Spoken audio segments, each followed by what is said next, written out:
गुरु प्यारी सात संगत जी, आप सभी को प्यार भरी राधा स्वामी जी। सात संगत जी, एक सेठ था। वह अकेला रहता था।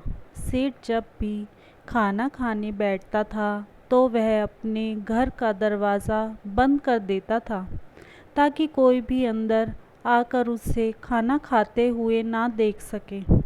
एक दिन क्या हुआ, उस सेठ को खाना खाते समय घर का दरवाज़ा बंद करना भूल जाता है। वह सेठ अंदर बैठकर आराम से अकेला खाना खा रहा होता है तो उस समय एक फ़कीर आ जाता है और उस सेठ से खाने के लिए कुछ मांगता है।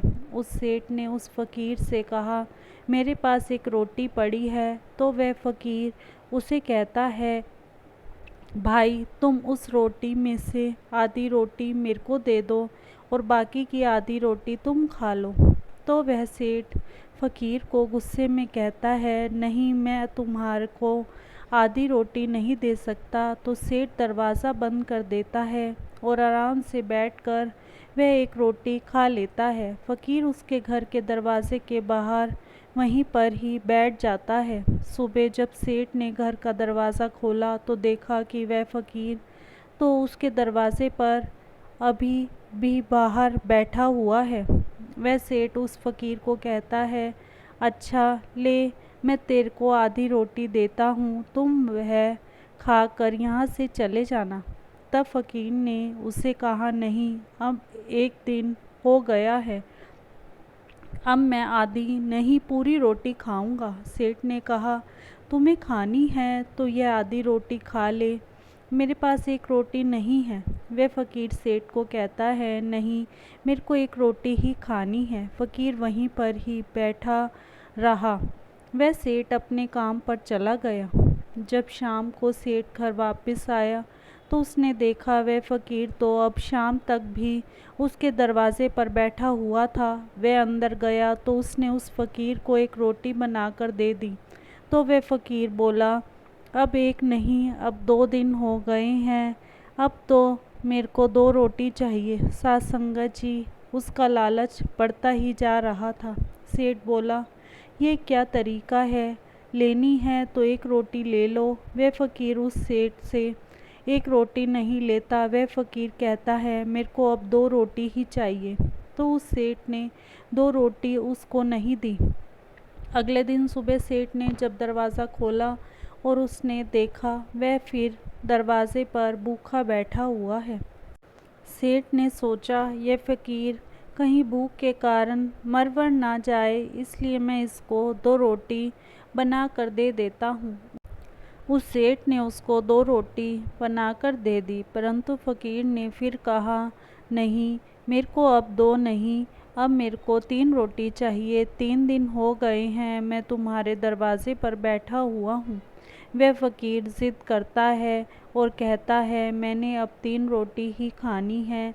तो वह सेठ नहीं माना। सेठ ने उसको 2 रोटी दी और बोला, मैंने तेरी 2 रोटी बनाई है और 2 रोटी मैंने अपनी बनाई है।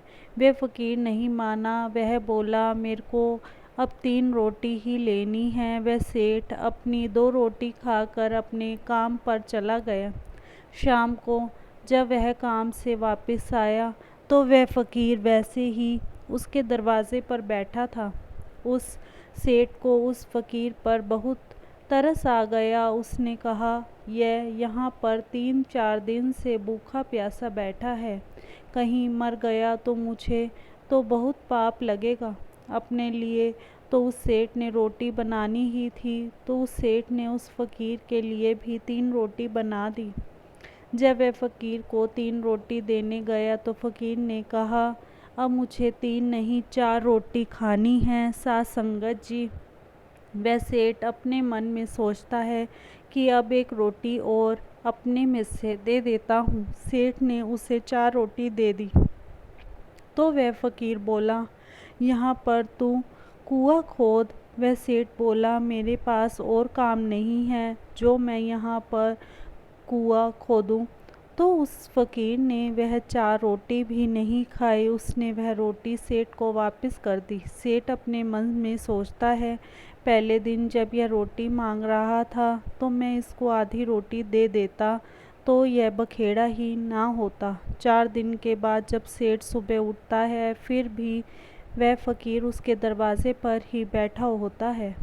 वह फ़कीर के पास जाता है और पूछता है, अच्छा बताओ, कुआं कहाँ पर खोदना है? तो वह फ़कीर कहता है, तुम्हारे घर के सामने यह जो जगह पड़ी है वहाँ पर 2 कुएं खोदने हैं। वह सेठ बोला, कल तो तुम एक कुआं कह रहे थे। वह फ़कीर बोला, जब तक तुम नहीं करोगे तो यह संख्या ऐसे ही बढ़ती जाएगी। वह सेठ बहुत हैरान हुआ कि आज तो 2 कुएं कह रहा है, कल फिर यह 3 कुएं कर देगा। चलो मैं आज ही मज़दूरों को बुलाकर 2 कुएं खुदवा देता हूँ। फ़कीर भी खुश हो गया। सेठ ने अपने मन में सोचा, ये फ़कीर नहीं है, यह तो कोई संत है जो शायद मेरी परीक्षा ले रहा है। फ़कीर होता तो रोटी लेकर चला जाता।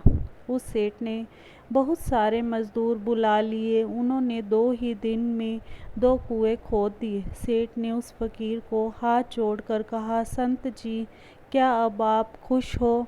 तो वह मुस्कुरा दिया। दोनों कुओं का पानी जो था बहुत ही मीठा था। सारे गांव के लोग अब उन कुओं से पानी भरने लगे। साध संगत जी, तब उस फ़कीर ने कहा, सेठ जी, यह एक कुआं मेरा है और यह दूसरा कुआं आपका है। मैं 1 साल के बाद यहाँ पर वापस आऊँगा।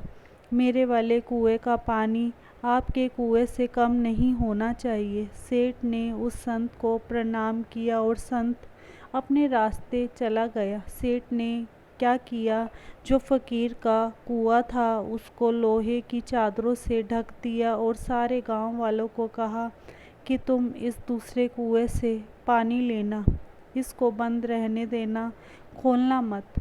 गांव वालों ने कहा, ठीक है सेठ जी। उनको पहले दूर से पानी लाना पड़ता था, अब कुआं उनके गांव में ही है। वह इसी बात से ही खुश थे। ऐसे ही 1 साल बीत गया। 1 साल के बाद जब वह संत गांव में वापस आया तो सेठ ने उस संत की बहुत आप भगत की।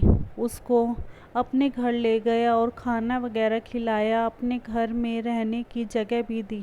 साध संगत जी, जब उस सेठ ने उस संत का कुआं ऊपर से खुलवाया तो पानी बिल्कुल ही कम हो गया था। तो सेठ ने हाथ जोड़कर कहा, संत जी, मैंने तो आप वाले कुएं को बंद कर दिया था, किसी को भी उस कुएं में से पानी नहीं लेने दिया। सारे गांव वाले तो दूसरे कुएं में से ही पानी लेते रहते थे, उस कुएं का पानी तो किसी ने भी नहीं लिया। साध संगत जी, तब उस संत ने उस सेठ को समझाया, भाई, जितना हम कुएं में से पानी निकालेंगे उतना ही उसका पानी बढ़ेगा। तुमने उस कुएं को ढक दिया तो वह सूख गया, इसको भी उस कुएं की तरह खुला छोड़ दो। लोग जितना पानी इसमें से लेंगे उतना ही इसमें पानी बढ़ता जाएगा। साध संगत जी, धन का भी यही होता है, हम जितना दान करेंगे तो वह उतना ही बढ़ेगा। साध संगत जी, कोई भूखा अगर हमसे रोटी मांगे तो हमें उससे कभी भी मना नहीं करना चाहिए, क्योंकि ना जाने हम किसके भाग्य के कारण यह दाल रोटी खा रहे हैं।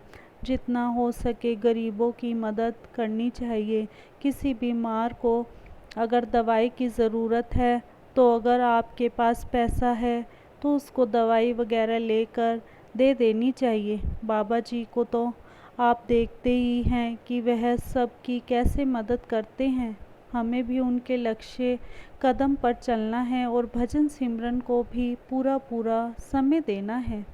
इसी के साथ इजाज़त चाहते हैं, मिलते हैं अगली साखी में। तब तक के लिए राधा स्वामी जी। अगर आपको साखी अच्छी लगी हो तो कमेंट बॉक्स में राधा स्वामी अवश्य लिखें जी, और चैनल को सब्सक्राइब करना ना भूलें जी। राधा स्वामी जी।